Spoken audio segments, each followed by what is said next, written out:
Hi, it's Meredith Shanley from whatsforlunch.com here with another entry in my spice diaries. So my plan to start from the spice rack A through Z and go all the way through the alphabet has already hit a little bit of a snafu. In that, it's kind of hard to find a spice that starts with B that's readily available in local grocery stores or specialty stores to most everyone.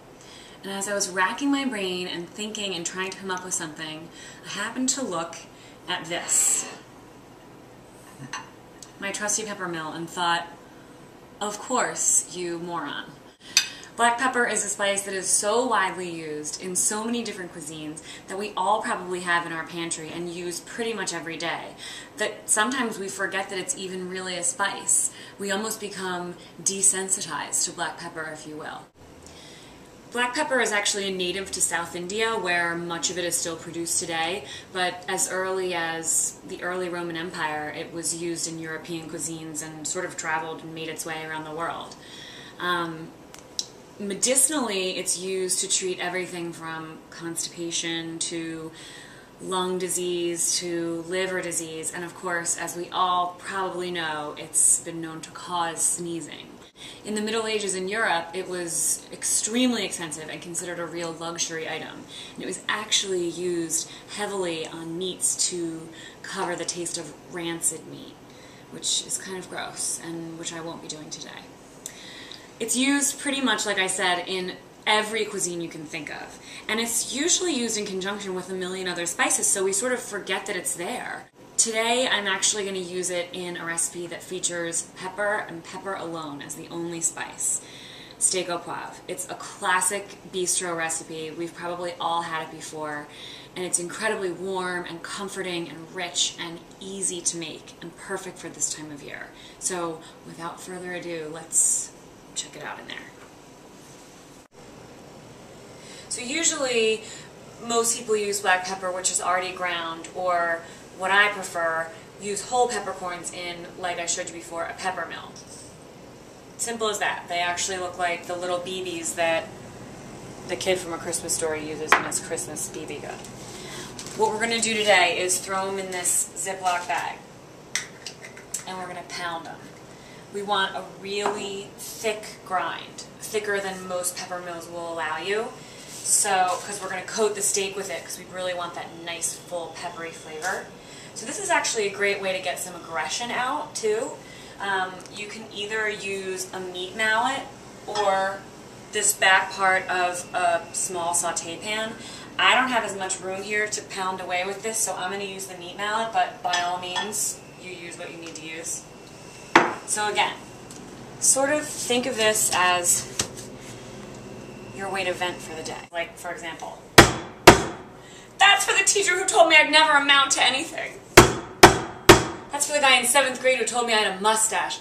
Though, actually, he was kind of right, and to this day, I'm a huge advocate of laser hair removal. Okay, so I have here 2 boneless ribeye steaks. They're really thin. If you actually have steak in a Parisian bistro or in a bistro that's truly authentic, it's not going to be this massive Fred Flintstone chop that's black and blue when it arrives at your table and could feed, rightfully, a family of 4. It's a thin, manageable piece of meat. So, pretty much what I have here. And what I like about ribeye is that there's all this really nice marbling and fat, which gives it a ton of flavor. So what I'm going to do, I'm going to pat it dry, because you'll get a better sear that way. And then I have here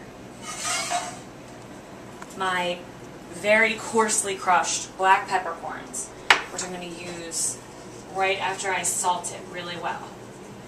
Since this is a simple dish with really just one spice, you want to make sure that the seasoning is spot on. So don't be afraid of a little bit of salt, and obviously you can't be afraid of pepper with this. So we're really just going to sort of crush these peppercorns in here. So what I have here is a cast iron pan. I find that this is the best for cooking steaks not on the grill. It distributes heat really evenly and it's nice and heavy. So what I'm going to do is just add a little bit of butter. Make sure you get this pan nice and hot before you put the steaks in. You know, leave it on the stove for a minute or two over medium-high heat. just to get it really nice and hot so you can get a good sear when you put those steaks down. And here we go.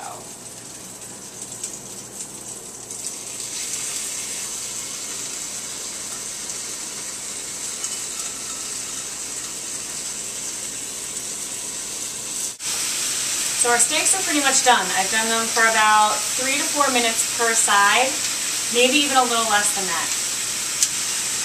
I'm just going to take them out.